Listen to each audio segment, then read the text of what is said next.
بسم اللہ الرحمن الرحیم اللہم صلی علی محمد وآل محمد۔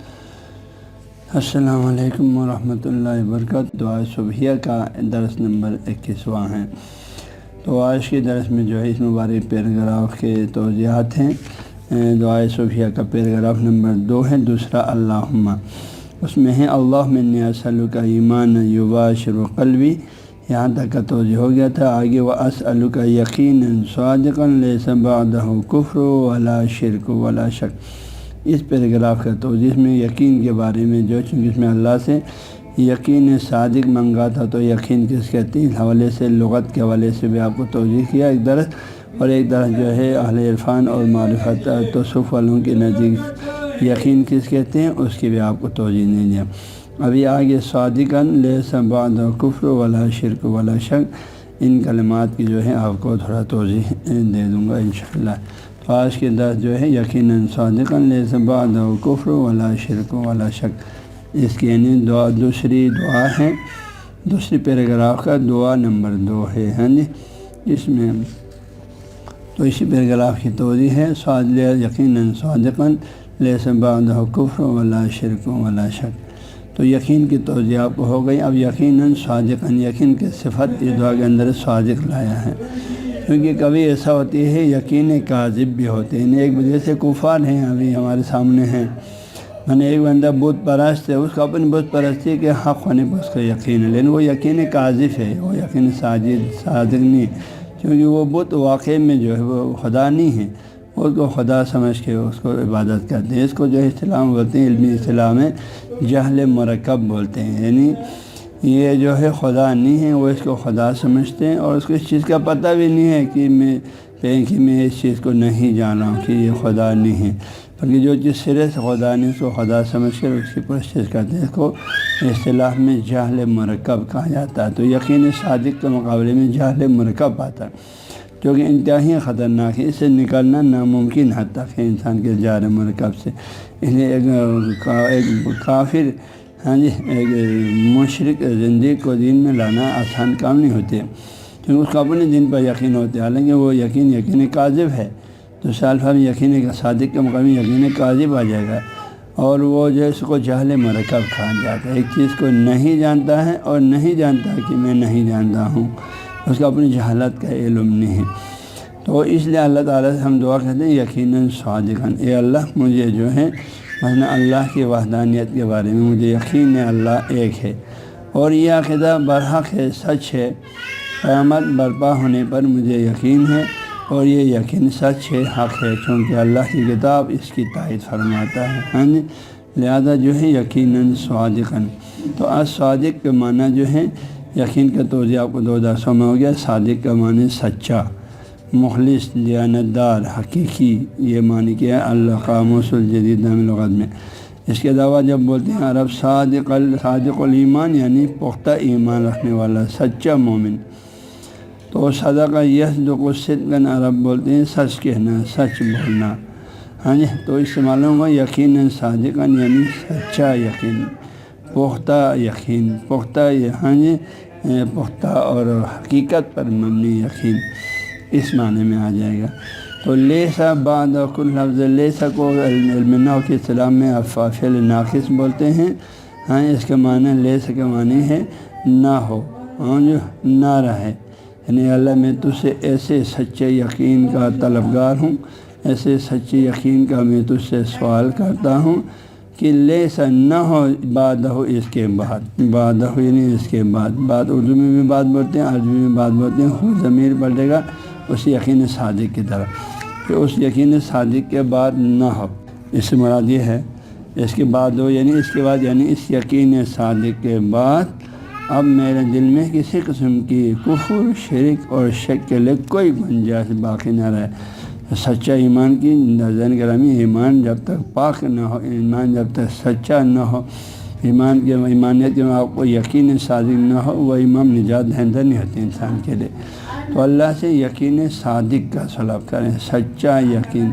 ایک چیز کے بارے میں آپ کو یقین ہے یہ ایسا ہے، واقعی میں بھی وہ ایسا ہے، تو یہ ہوتا ہے وہ یقین صادق۔ جیسے محمد مصطفیٰ صلی اللہ علیہ وسلم اللہ کا رسول ہے، ہاں جی، اس پر ہمیں یقین ہے، اور یہ یقین 100% حق پر مبنی ہے، یہ یقین صادق ہے۔ ہاں جی، مثلا علیہ السلام ہمارا امام ہے، اور علی کا امام ہونے پر ہمیں یقین ہے، اور یہ یقین صادق ہے، کیونکہ ایک حدیث سے نہیں سینکڑوں حدیث سے علیہ السلام کی امامت ثابت ہو جاتی ہے۔ تو اسی طرح جو ہے اللہ تعالیٰ ایک ہے، اس کے ایک ہونے پر ہمیں یقین ہے، اور یہ یقین صادق ہے، کیونکہ ایک تو دوسرا سینکڑوں دلائل کے علاوہ اللہ نے اس مقدس کتاب قرآن پاک میں فرمایا قل هو اللہ احد، فرمایا اللہ ایک ہے، اللہ یکتا ہے فرمایا، تو بات ختم ہو گیا، میں پھر اس میں شک کی کوئی گنجائش نہیں رہا۔ تو لے سکے معنی ہے نہ ہو، نہ رہے، بعد ہو اس کے بعد، یعنی اب اس یقین صادق کے بعد کیا نہ رہے، کفر ولا شرک، تین چیزوں کا اللہ سے پناہ ہمارے، اللہ سے یقین صادق کا سوال کریں، یا اللہ میری ایمانیات کے بنیاد یقین صادق پر ہو، مجھے جن چیزوں کو ماننا ہے وہ یقین صادق کا ساتھ مانے، ہاں جی، اور جو ہے، اور پھر اس یقین کے بعد، یقین کے حاصل ہونے کے بعد اب میرے ایمانیات میں کسی قسم کی کفر، شرک، شک ہو کوئی گنجائش نہ ہو۔ کفر آیا، یہ کفر یکفر، کفرن لغت میں چھپانے کو کہتے ہیں، چھپانا ایک معنی یہ ہے، اور کفر باللہ جب اللہ بولتے ہیں خدا کا انکار کرنا، کفر باللہ اللہ کا انکار کرنا، اور کفر بالنعمت جب آتا ہے تو کفران نعمت کرنا، ناشکری کرنے کے معنی میں۔ اسی طرح کفر جب مصدر پڑھتے ہیں دو معنی، انکار خدا اور ناشکری کرنا، انکار خدا کا انکار کرنا یہ بھی کفر کو کہتے ہیں، اللہ کی نعمتوں کو ناشکری کرنا یہ بھی۔ تو یوں سمجھے لفظ کفر مشترک لفظ ہے، قرآن پاک میں دو معنی میں استعمال ہوا، ایک تو اللہ کے انکار کرنے کے معنی میں، دوسرا ناشکری معنی میں، ناشکری کرنا۔ البتہ ان دونوں معنی کے اندر شدید ربط ہے، کیونکہ اللہ سے اللہ کے انکار کے بعد ہی جو ہے اللہ کی نعمتوں کی ناشکری ہوتی ہے، اور اللہ پر ایمان لائے، سچا ایمان لائے تو ناشکری کا سوال پیدا نہیں ہوتا۔ تو یہ کفر لغت کے معنی کے لحاظ سے چھپانا، انکار کرنا، ہاں جی، اور ناشکری کرنا، یہ تین معنی گویا کہ لغت میں اس لفظ کفر کا معنی کیا۔ لیکن کفر اصطلاح جو ہے، اصطلاحی، یہ سالمین کتاب جو ہے قاموس الجدید میں یہ سارے الفاظ آئے گا، ٹھیک ہے جی، قاموس الجدید، یہ لغوی معنی سارا اس کتاب کے اندر ہے۔ اور پھر اس کے بعد جو ہے کفر اصطلاح میں، علماء کی اصطلاح میں اس کا کیا معنی ہے، عقائد کی بنیادین، علم عقائد کی روشنی میں، علم عقائد کی روشنی میں کفر اصطلاح یعنی دین الہی کا انکار، اللہ کی طرف سے بشر کے ذات کے اللہ نے جو دین نازل فرمایا، جو دین اسلام ہے، ہاں جی، اس کا انکار کرنا، یا ضروریات دین اسلام کا انکار کفر کہلاتا ہے۔ مثلا کسی نے رسول اللہ صلی اللہ علیہ وسلم کی رسالت کا انکار کیا، یا قرآن پاک کا انکار کیا، ہاں جی، تو ایسے شخص کو کافر کہتے ہیں۔ یا کوئی قیامت کے دن کا انکار کیا، اللہ کے فرشتوں پر انکار کیا، آسمانی کتابوں پر انکار کیا، یہ سب جو ہے کفر کے ضمن میں آتا ہے، اور اس انکار کو کفر کہتے ہیں، یہ کفر اصطلاحی ہے، ہاں جی۔ اس کو اس معنی میں انکار کا پہلو زیادہ پایا جاتا ہے، کیونکہ کفر کا ایک معنی انکار کرنا تھا نا، تو انکار کے معنی اللہ کے انکار کرنا، رسول کا انکار کرنا، دین اسلام کا انکار کرنا، ہاں جی، اللہ تعالیٰ کی جو ہے ضروریات دین کا انکار کرنا، یہ جو انکار کا معنی ایک تھا کفر کا، اس معنی کو اس میں مد نظر رکھا گیا۔ یہ کفر کی تعریف۔ شرک کا معنی کیا ہے، اللہ کے ذات و صفات میں کسی غیر اللہ کو شریک ماننا، ہاں جی، اللہ کی ذات اور صفات میں کسی اللہ کے علاوہ کسی اور کو شریک ماننا۔ مثلا اللہ ایک ہے تو کسی اور کو، اور وہ آپ اس کے علاوہ کسی بت کو بھی خدا سمجھیں، یا کسی کو خدا کا بیٹا سمجھیں، ہاں جی، یا کسی انسان کو، فرشتے کو، یا جیسے جو ہے بت پرست لوگ پتھر سے بناتے ہیں، لوہے سے بناتے ہیں، ہاتھ سے بناتے ہیں، اس کو خدا کہتے ہیں، یہ سب جو ہے مشرک ہے۔ قرآن نے جو ہے یہ عیسائیوں نے حضرت عیسیٰ کو اللہ کا بیٹا کہا تو اللہ نے ان کو مشرک کہا، یہودیوں میں سے کچھ لوگوں نے حضرت عزیر کو اللہ کا بیٹا کہا تو اللہ نے ان کو مشرک کہا۔ تو شرک کے اندر ہی اللہ کے ذات و صفات میں کسی غیر اللہ کو شریک ماننا، اور اس کے علاوہ اور اللہ کے علاوہ کسی بھی غیر اللہ کی عبادت کرنا شرک کہلاتا ہے، یا اللہ کے لیے بیٹا یا بیٹی وغیرہ قرار دینا، یہ سب شرک ہے، ہاں جی۔ اور لغت میں شرک جو ہے شریکہ یا شرک، شرکن و شرکن دونوں استعمال مصدر، اس کے معنی شریک ہونا، شرکت کرنا، یہ معنی لکھا ہے قاموس جدید میں۔ یہ قرآن علم لغت کی کتاب ہے، اس میں فرماتے ہیں شرک کے توضیح میں سب سے اس کو مسند لغت سمجھا جاتا ہے قرآنی لغات کے حوالے سے۔ وہ فرماتے ہیں شرکا یا شرک و شرک کے معنی شریک ہونا مشترک ہونا۔ فرماتے ہیں شرک کی دو قسم ہیں، الشرک العظیم اور الشرک الصغیر، یعنی شرک عظیم بہت بڑا شرک اور چھوٹا شرک۔ یہ معنی کیا بہت بڑا شرک کیا ہے؟ وہ یقال مثلا فلان اشرک باللہ، کسی نے کہا فلان نے اللہ کے ساتھ کسی کو شریک قرار دے دیا، وذالک اعظم کفر، اور یہ بہت بڑا کفر ہے، عظیم کفر ہے اللہ کا انکار کرنا، اللہ کے ساتھ کسی کو شریک قرار دینا۔ اور اللہ نے کہا ان اللہ لا یغفر ان یشرک بہ ویغفر ما دون ذلک، اللہ کسی کو اللہ کے ساتھ شریک ہے اس کے ذات میں، اس کے صفات میں، بولیں خدا ایک نہیں ہے، دو ہیں، بہت سے ہیں بولیں، اور اللہ کے غیر کے جو خدا سمجھ کر اس کی پرستش کریں، ہاں جی، اور خدائی صفات جو ہے اللہ کے غیر کے لیے ثابت کریں، البتہ بذات خدائی صفات غیر کے لیے ثابت کرنا، ہاں جی، خدا کسی میں اچھی صفات ڈالیں تو وہ خدائی صفات نہیں بنتا ہے، تو خدائی صفات لیں، خدا کے مقابلے میں نہیں، خدا نے خود دے دیا۔ جیسے خدا علیم ہے، جاننے والا ہے، اللہ کسی بندے کو علم سے نوازیں گے تو وہ جاننے والا ہوگا، لیکن اللہ کی جاننے والا اس کے جاننے والے میں فرق ہے۔ اللہ بذات جاننے والا، اللہ نے کسی سے علم نہیں سیکھا، وہ بذاتی ہی جانتا ہے، لیکن بندے کو اللہ دیتے ہیں، علم سے نوازتے ہیں۔ تمام انبیاء کو اللہ نے علم، ہاں جی، لدنی سے نوازا، فیصوں سے علم سے نوازا، تو وہ خدائی صفات سے متصف ہو گیا، معجزات خدائی صفات ہے، لیکن اللہ کے دیا ہوا ہے، لیکن اللہ تعالیٰ بذات جو ہے، لہٰذا بذات کسی کے لیے کوئی صفات کا قائل ہو جانا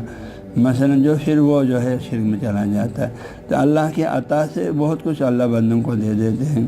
جیسے آپ دیکھو عاصم بن برقین نے قرآن کہہ رہے ہیں آنکھ جھپکنے میں کم از کم 1500 کلومیٹر کے فاصلے سے تخت بلقیس کو اٹھا کے لایا۔ یہ صرف خدا کر سکتا ہے، لیکن خدا جس کو یہ طاقت دیتے وہ بھی ورنہ آنکھ جھپکنے میں کیا کر سکتا ہے؟ کچھ بھی نہیں کر سکتا، ہاں جی، اتنی طاقت اٹھا کے 1500 کلومیٹر یا میل کے فاصلے سے کیسے لے کے آ جائے گا؟ یہ کام صرف اللہ کے لیے ممکن تھا، اور اللہ اپنے بندے کو دے دیں تو اس کے لیے ممکن ہو جاتا ہے، لیکن بندہ اللہ کے عطا سے یہ کام کر لیتا ہے، اللہ کے اذن سے یہ کام کرتا ہے، اللہ تعالیٰ ڈائریکٹ یہ کام کرتا ہے، وہ بذات یہ کام کرتا ہے، وہ کسی سے اس نے کوئی چیز لینا دینا نہیں۔ تو یہ فرق ہے، لہٰذا یہاں پر بھی ہم نے کہا جو اللہ کی ذات و صفات میں کسی غیر اللہ کو شریک قرار دینے سے مراد ہے فرمانے میں اللہ کی صفات کے مقابلے میں کسی کے لیے صفات کا قائل ہو جانا، اور وہ بذات اس کے لیے صفات کے لیے قائل ہو جانا، یہ مراد ہے۔ ہم اللہ کے دینے سے اللہ کے بندے بہت کچھ جانتے ہیں، اللہ کسی کو غنی کریں وہ بے نیاز ہو جائے گا، جیسا اللہ نے اللہ کے نام بھی غفور الرحیم ہے، بالمومن رؤوف الرحیم، اللہ نے اپنے پیارے نبی کے بارے میں فرمایا بالمومنین رؤوف الرحیم، اللہ خود بھی مومنوں کے لیے رؤوف الرحیم، اللہ کے نبی بھی رؤوف الرحیم، تو کیونکہ لیکن نبی کو رؤوف الرحیم، نبی کے دل میں مومنوں کے لیے یہ رحم، یہ رافت، یہ محبت، یہ شفقت اللہ نے ڈالا ہے، ہاں جی، لیکن اللہ بذاتی ہی رؤوف الرحیم ہے، یہ فرق ہے، ہاں جی، لیکن اللہ اپنے بندے سے جب قریب ہوتا ہے، جب بندے سے چاہتے ہیں تو اس کو بہت کچھ دیتے ہیں۔ ولایت کے مقام یہ تصوف میں ولایت کے مقام اللہ بندے سے قریب ہو جاتے ہیں، محبت کرتے ہیں، بندہ اللہ سے محبت کرتا ہے، اللہ بندے سے محبت کرنے لگتا ہے، اللہ کا جب وہ بندہ محبوب بن جائے تو اللہ اس کو بہت سے اسرار اور رموزات سے آگاہ کرتے ہیں، لیکن یہ اللہ کا دیا ہوا ہے، اللہ بذات ہر کمال کا مالک ہے، بندے اللہ کے عطا سے کمالات کا مالک بن جائے، تو یہ آسمان زمین فرق ہے۔ تو دوسرا شرک جو شرک صغیر ہیں، ہاں جی، شرک صغیر کیا ہے؟ وہ مراعات و غیر اللہ کے ساتھ ساتھ آپ غیر کا بھی خیال رکھنا، غیر کے بھی لحاظ رکھنا، فی بعض الامور بعض کام، وہ کیا ہے؟ وہ ریا دکھاوا ہے، قربتاً اللہ بھی پڑھتے ہیں لیکن ساتھ ساتھ یہ بھی چاہتے ہیں لوگ بھی دیکھیں، یہ چاہتے ہیں اللہ بھی آپ سے خوش ہو، لوگ بھی خوش ہو جائیں، ہاں جی، وہ نفاق، اور نفاق بظاہر ایمان ہے، اندر سے ہاں جی کفر ہے، یہ سارے کیا ہیں؟ یہ شرک و صغیر سے تعبیر کیا۔ چنانچہ اللہ نے قرآن میں وما یؤمن اکثرهم باللہ، یعنی جن لوگوں نے ایمان لایا ہے ان میں سے بھی اکثر جو مشرک ہیں، تو مفسرین نے اس شرک سے مراد ریا وغیرہ قرار دیا ہے، مفردات رقم ہیں ریا وغیرہ قرار دیتے ہیں، اور شرک چونکہ انتہائی باریک چیز ہے،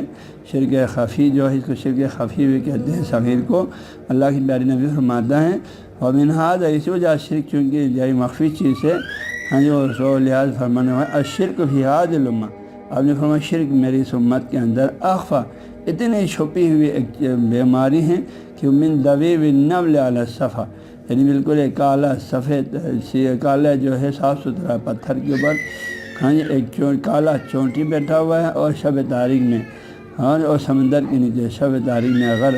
ایک چھوٹی کسی سیاہ پتھر پہ بیٹھا ہو تو کسی کو نظر آئے گا؟ نظر نہیں، وہ چونٹی ہے۔ جس طرح یہ چونٹی جو ہے چھپا ہوا نظر نہیں آتا، اس طرح شرک بھی جو ہے مسلمان مومن ہاں جی پیغمبر محمد میرے امت کے اندر اس طرح شرک خفی چھپا ہوا ہے۔ شرک جلی تو نہیں کرتے میرے امت، لیکن شرک خفی ان کے اندر چھپا ہوا ہے۔ ریاکار بہت سے لوگ ریاکار ہوتے ہیں تو یوں سمجھ اس کے اندر شرک چھپا ہوا ہے۔ ہاں جی نفاق ہوتے ہیں، لوگوں کو خوش کرنے کے لیے عملیات کرتے ہیں۔ ظاہر اچھا ہے، ہاں بڑی داڑھی رکھو، ہاتھ میں تسبیح لیتے ہیں، ٹیم پر نماز پڑھتے ہیں، اندر سے ہاں یہ سارے نیکیاں اس لیے کرتے ہیں تاکہ لوگ اس پر اعتماد کریں اور اس کے لیے بے ایمانی کرنا آسان ہو۔ لہذا جو ہے شرک خفی و جلی دونوں معنی میں لفظ شرک جو ہے قرآن پاک میں مشترک المعانی ہے۔ یہ توضیح انشاءاللہ میں کل آپ کو دے دوں گا۔ آج سے اس کا ٹائم ختم ہو رہا ہے۔